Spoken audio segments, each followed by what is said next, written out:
పిల్లలు ఇండివిడ్యువల్ గా ఉండకపోవడానికి main reason మదర్సేనండి. పిల్లలు ఏ పని చేయకుండా ప్రతి చిన్న విషయానికి, ప్రతి చిన్న పనికి వేరే వాళ్ళ మీద ఆధారపడుతూ ఉంటారు. దీనికి మెయిన్ రీజన్ అయితే మదర్సేనండి. ఏం చేస్తారంటే వాళ్ళని చిన్న చిన్న పనులు కూడా చేసుకోనివ్వరు. వీళ్ళే చేసేస్తూ ఉంటారు. అన్నం తినిపించడం గాని, లేకపోతే మార్నింగ్ టిఫిన్ పెట్టడం గాని, స్కూల్ బ్యాగ్ కూడా మోయనివ్వరండి. వీళ్ళే మోసేస్తూ ఉంటారు. లేకపోతే పిల్లలకి స్కూల్కి వెళ్ళేటప్పుడు సాక్స్లు వేసుకోవడం గాని, షూస్ వేసుకోవడం గాని, ఇలాంటి చిన్న చిన్న పనులు, స్నానం చేయడం, బ్రష్ చేయడం, ఇలాంటి చిన్న చిన్న పనులైనా సరే వాళ్ళంతట వాళ్ళే చేసుకోనివ్వండి. ఒక 2-3 డేస్ నార్మల్ గా అలవాటు అవుతుంది. అండ్ ఒక 4 డేస్ తర్వాత కన్ఫర్మ్ గా వాళ్ళైతే నేర్చుకుంటారు. అలా కొంచెం కొంచెంగా నెమ్మదిగా అయితే నేర్చుకుంటారు.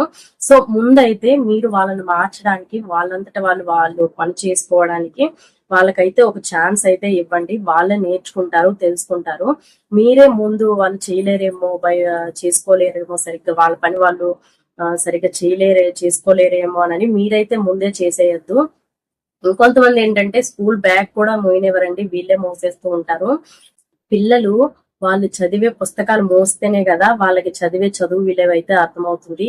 సో వాళ్ళ బరువును కూడా మీరే మోస్తూ ఉంటే వాళ్ళు ఇంకెప్పుడు నేర్చుకుంటారు, వాళ్ళకి ఇంకెప్పుడు బాధ్యత అయితే వస్తుంది. సో మీరైతే దయచేసి మోయొద్దు. పిల్లలకి హెల్త్ ప్రాబ్లం ఉంది, లేకపోతే బుక్స్ ఎక్కువ ఉన్నాయి, బరువుగా ఉన్నాయి, లేకపోతే స్కూల్ దూరంగా ఉంది అని అనుకుంటే మీరు మోయండి. అంతే తప్ప స్కూల్ దగ్గరలో ఉన్న పిల్లలు హ్యాపీగా ఆరోగ్యంగా ఉన్నా సరే వాళ్ళతో అయితే మోపించండి, పర్లేదు.